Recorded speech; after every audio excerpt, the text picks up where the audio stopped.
مغلیہ سلطنت کے آخری فرمانروا اور گنگا جمنی تہذیب کے پیشوا، مزاجاً طبعاً پرخلوص پرادب باذوق شخصیت، اپنی مٹی سے جان سے زیادہ محبت کرنے والے بہادر شاہ ظفر کو خراج عقیدت اور سلام ان کی وطن پرستی کو کہ جب انگریزوں نے مغلیہ سلطنت کے تاجدار کو برما کی قید میں بند کر دیا، تب ان کی بے چین آزاد روح نے ایسا شعر کہا جسے ہر وطن پرست ہر دور میں ایک بار ضرور گنگناتا ہے۔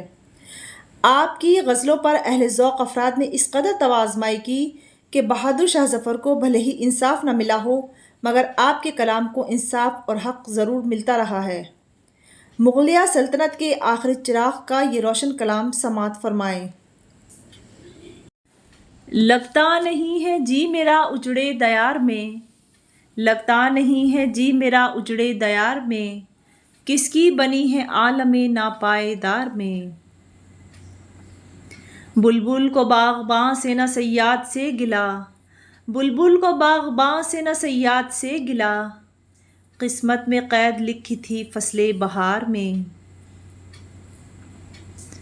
کہہ دو ان حسرتوں سے کہیں اور جا بسیں، کہہ دو ان حسرتوں سے کہیں اور جا بسیں، اتنی جگہ کہاں ہے دل داغدار میں۔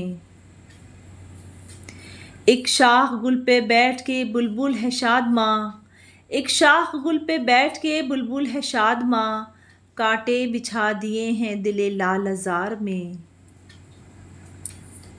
عمر دراز مانگ کے لائے تھے 4 دن، عمر دراز مانگ کے لائے تھے 4 دن، 2 آرزو میں کٹ گئے 2 انتظار میں۔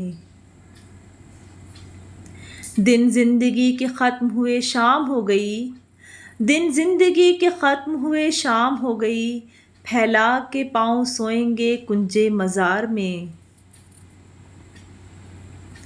کتنا ہے بد نصیب ظفر دفن کے لیے، کتنا ہے بد نصیب ظفر دفن کے لیے، 2 گز زمیں بھی مل نہ سکی کوہ یار میں۔ لگتا نہیں ہے جی میرا اجڑے دیار میں، کس کی بنی ہے عالم ناپائیدار میں۔